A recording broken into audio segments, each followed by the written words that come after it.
Hello मित्रों, क्या हालचाल। आशा करते हैं आप लोग अच्छे होंगे। मैं अर्पित मिश्रा आप सभी का आपके अपने यूट्यूब प्लेटफॉर्म पे हार्दिक स्वागत करते हैं। तो मित्रों, आज मैं बात करने वाला हूँ आरआरबी ग्रुप डी भर्ती 2025 के बारे में।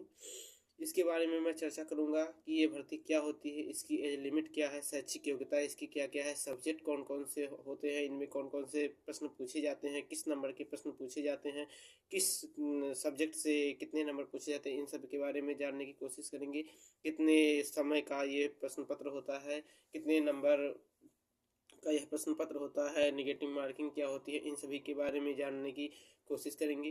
तो आइए देखिए, सबसे पहले हम जानेंगे ये जो आरआरबी ग्रुप डी भर्ती होती है, यह भर्ती की एज लिमिट क्या है। तो देखिए, इसकी जो एज लिमिट होती है ईडब्ल्यूएस और सामान्य कोटे के जो बच्चे होते हैं, इनकी जो एलिजिबिलिटी होती है वो एज को लेकर के वो 18 से 36 वर्ष होती है। और उसके बाद जो ओबीसी होते हैं या नॉन क्रीमी लेयर होते हैं, उनकी जो एज लिमिट होती है 18 से 39 वर्ष होती है। और उसके बाद जो SC ST विशेष कैटेगरी के जो बच्चे आते हैं, इनकी जो उम्र में छूट पाई जाती है वो 18 से 41 वर्ष की पाई जाती है।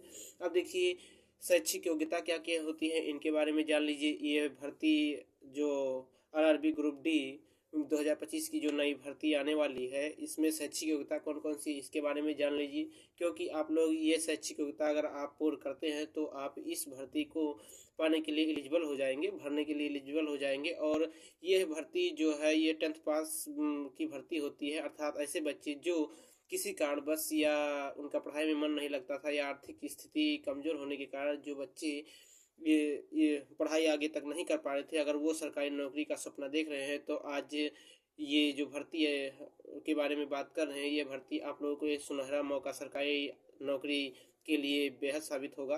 तो देखिए, शैक्षिक योग्यता जो होती है 10th पास होती है। अगर जो बच्चे विशेष क्वालिफिकेशन जैसे ITI किए होते हैं तो उनके लिए ITI प्लस 10th की मार्कशीट का होना अनिवार्य होता है। और साथ साथ आपको आय बनवाना पड़ता है और निवास बनवाना पड़ता है। जो निवास तो सभी के लिए लागू होता है, चाहे वो सामान्य कोटि का हो, चाहे SC ST OBC या EWS हो। और उसके बाद जात प्रमाण पत्र, जैसे कुछ ऐसे कैटेगरी के छात्र आते हैं जो OBC के अंतर्गत आते हैं या SC ST के अंतर्गत आते हैं, उनको कुछ विशेष छूट दी जाती है, आरक्षण दिया जाता है। इसके लिए आपको जात प्रमाण पत्र बनाना अनिवार्य होता है। कुछ बच्चे ऐसे होते हैं जो विकलांग होते हैं, अर्थात किसी शरीर से वो क्षतिग्रस्त होते हैं, वो विकलांग प्रमाण पत्र जो होता है उसको बनवाना अनिवार्य होता है।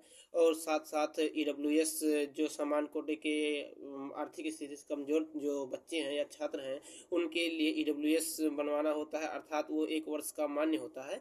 1 वर्ष के बाद इसको फिर दोबारा रिन्यूअल करवाना पड़ता है। तो ऐसे बच्चे जो हैं जो EWS बनवाए थे अर्थात साल भर हो चुका हो तो वो रिन्यूअल करवा लें, क्योंकि जब वैकेंसी आ जाती है तो वैकेंसी आने के बाद समय नहीं मिलता और आप जो विशेष कैटेगरी के अंतर्गत नहीं आते, आप सामान्य के अंतर्गत आ जाएंगे। तो इसके लिए आपको बनवाना अनिवार्य होता है। अब देखिए, सब्जेक्ट क्या क्या होते हैं, कौन कौन से सब्जेक्ट आपको पढ़ने होते हैं, इनके बारे में जान लीजिए। तो सबसे पहले आप लोगों को बता दूं कि इंग्लिश इस जो वैकेंसी है इसमें इंग्लिश नहीं पूछता। इंग्लिश का डर तो इसमें नहीं है, आप लोग बेसिकली जानते होंगे। नहीं जानते हैं तो मैं बताने के लिए आया हूँ, बता रहा हूँ। तो देखिए, पहला जो आपका प्रश्न पत्र होगा वो सामान्य विज्ञान का होगा, जो 25 नंबर का होगा। और दूसरा जो होगा प्रश्न पत्र वो गणित का होगा, ये भी आपका 25 नंबर का 25 क्वेश्चन होंगे। और उसके बाद रीजनिंग के 30 नंबर होंगे और 30 क्वेश्चन ही रहेंगे। तो देखिए, आपका जो काफ़ी अधिक रोल करेगा वो रीजनिंग करेगा, क्योंकि रीजनिंग 30 नंबर के पूछते हैं। और सामान्य जागरूकता, जैसे आपका स्टैटिक जीके को ले लिया जाए, उसके बाद आपको राज्य से संबंधित विशेष प्रश्न पूछ सकता है। और उसके बाद करंट अफेयर्स को लेकर के जो दैनिक जीवन में जितने भी घटनाएं घटित होती हैं, इनके बारे में जो भी प्रश्न पूछते हैं, ये कुल मिलाकर के 20 नंबर के पूछे जाते हैं। कुल प्रश्न पत्र जो होता है वह 100 नंबर का होता है। और इसके बाद इसका जो टाइम होता है वह आपका 90 मिनट होता है, अर्थात 90 मिनट के अंतर्गत आपको ये क्वेश्चन हल करने होते हैं। और जो नेगेटिव मार्किंग होती है वह 1/3 अर्थात 1/3 की होती है। अगर आप एक क्वेश्चन सही करते हैं और लगातार या 3 क्वेश्चन आप अगर गलत कर देते हैं तो उससे जो 1 नंबर आपका सही होगा वह कट जाएगा।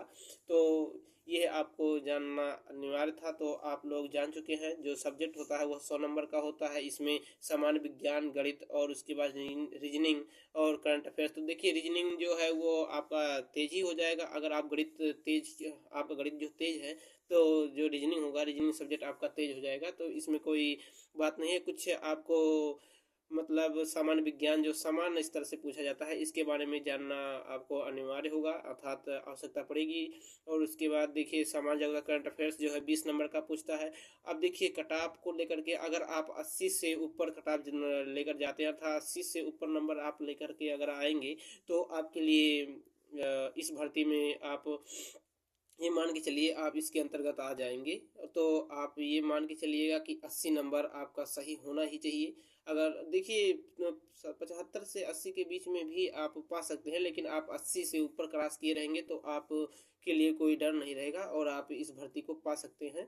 तो ये एक सुनहरा मौका है जो 2025 जनवरी के लास्ट तक ये वैकेंसी आएगी। तो आप लोग ये जितने भी आपके क्वालिफिकेशन, जितने भी योग्यता के लिए जितने भी प्रमाण पत्र बताए गए हैं, ये प्रमाण पत्र आप अगर पूर्ण कर लेते हैं तो आपके लिए अच्छा होगा। तो आप लोगों को बता दूं कि आप अगर ऐसे ही गवर्नमेंट जॉब के लिए आप इंफॉर्मेशन जानना चाहते हैं तो आप हमारे यूट्यूब चैनल को सब्सक्राइब करें, शेयर करें और लाइक करें।